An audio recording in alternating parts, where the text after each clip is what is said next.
Okay, we're going to continue on in our Father's Word today. This is Ezekiel chapter 48, verse 31. And the gates of the city shall be after the names of the tribe of Israel. 3 gates northward, 1 gate of Reuben, 1 gate of Judah, 1 gate of Levi, and on the east side 4,503 gates, and 1 gate of Joseph, 1 gate of Benjamin, and 1 gate of Dan. And at the south side 4,500 measures and 3 gates, 1 gate of Simeon, 1 gate of Issachar, and 1 gate of Zebulun. And at the west side 4,500 with their 3 gates, 1 gate of Gad, 1 gate of Asher, and 1 gate of Naphtali. And it was round about 18,000 measures. And the name of the city from that day shall be, The Lord is there. And that's the book of Ezekiel. Now, we're going to go to the next major prophet, Isaiah. And this is what Bullinger has to say about Isaiah. The structure above declares the unity of the book and effectively disposes of the alleged dual authorship and the hypothetical division of the book by modern critics into 2 parts. The former part being chapters 1 through 39 and the latter 40 through 66. The voice is necessitated in order to complete the correspondence. And if a hypothesis is admitted on the one side, then it must be admitted on the other. And it is hypothetically incredible that this dual reference to the voice could have been the outcome of a dual authorship. For other evidences, the date of the book is given as the days of Uzziah, Jotham, Ahaz, and Hezekiah. In chapter 6, the prophecy there is being given in the year that the king Uzziah died. Uzziah died in 649 BC. Historically, Isaiah disappears from view after delivering the great prophecy of the Babylonian servitude, 2 Kings 20. This was the year 603 BC, after Hezekiah's illness, at the close of the siege of Jerusalem by Sennacherib, in Hezekiah's 14th year.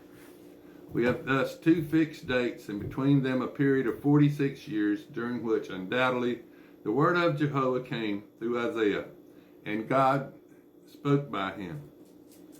Through this period was covered and overlapped by the prophet's life.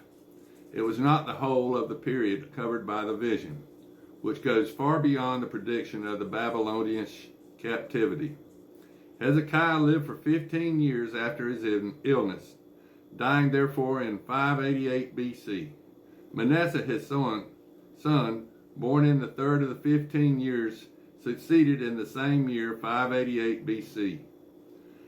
How soon after his ascension that the Manasseh persecution began, we are not told, but it is highly improbable that a boy of 12 years old would immediately commence the horrible things of which we are told in 2 Kings 21.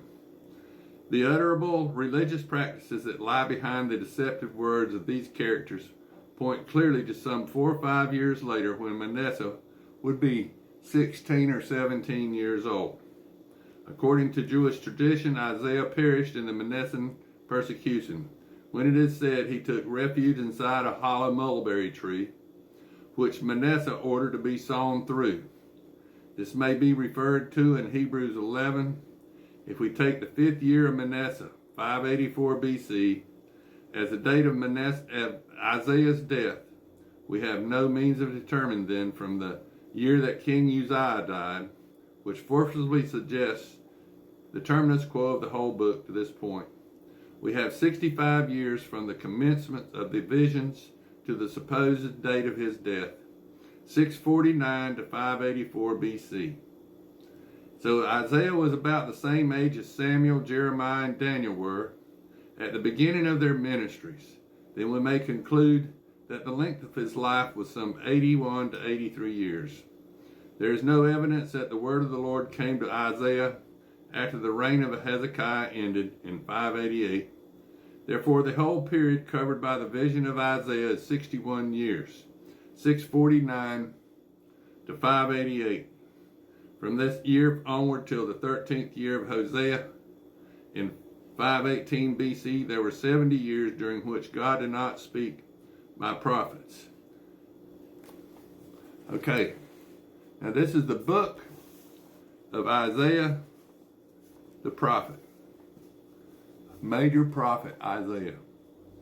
And the vision of Isaiah the son of Amos, which he saw concerning Judea and Jerusalem in the days of Uzziah, Jotham, Ahaz, and Hezekiah, kings of Judea. Hear, O heavens, and give ye ear, O earth, for the Lord hath spoken. I have nourished and brought up children, and they have rebelled against me. The ox knoweth his owner, and the ass his master's crib. But Israel doth not know, my people doth not consider. Ah, sinful nation, a people laden with iniquity, a seed of evildoers, children that are corrupters. They have forsaken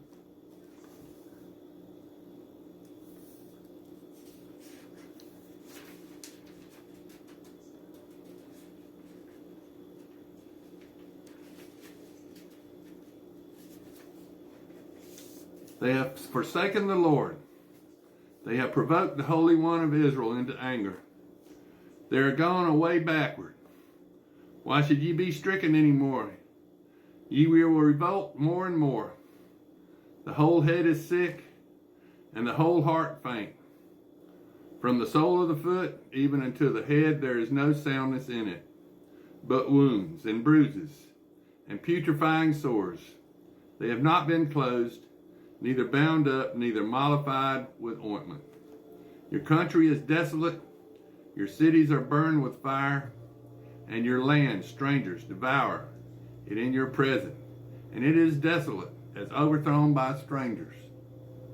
And the daughter of Zion is left as a cottage in a vineyard, as a lodge in a garden of cucumbers, as a besieged city.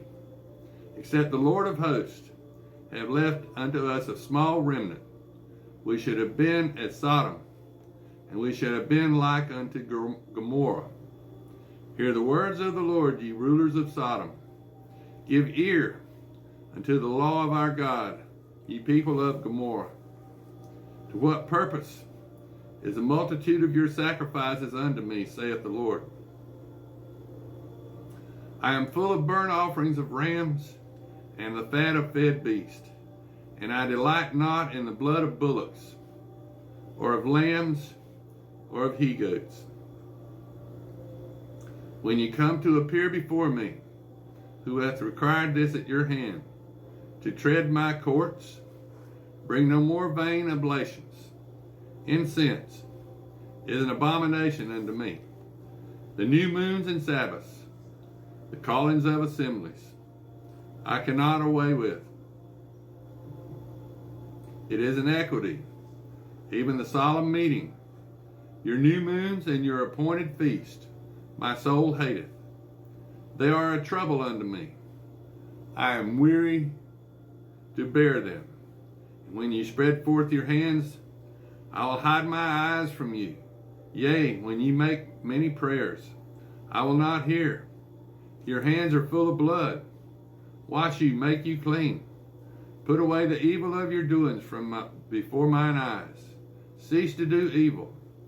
Learn to do well. Seek judgment. Relieve the oppression. Judge the fatherless. Plead for the widow. Come now and let us reason together, saith the Lord. Though your sins be as scarlet, they shall be white as snow. Though they be red like crimson, they shall be as wool. If ye be willing and obedient, ye shall eat the good of the land. But if ye refuse and rebel, ye shall be devoured with the sword. For the mouth of the Lord hath spoken it.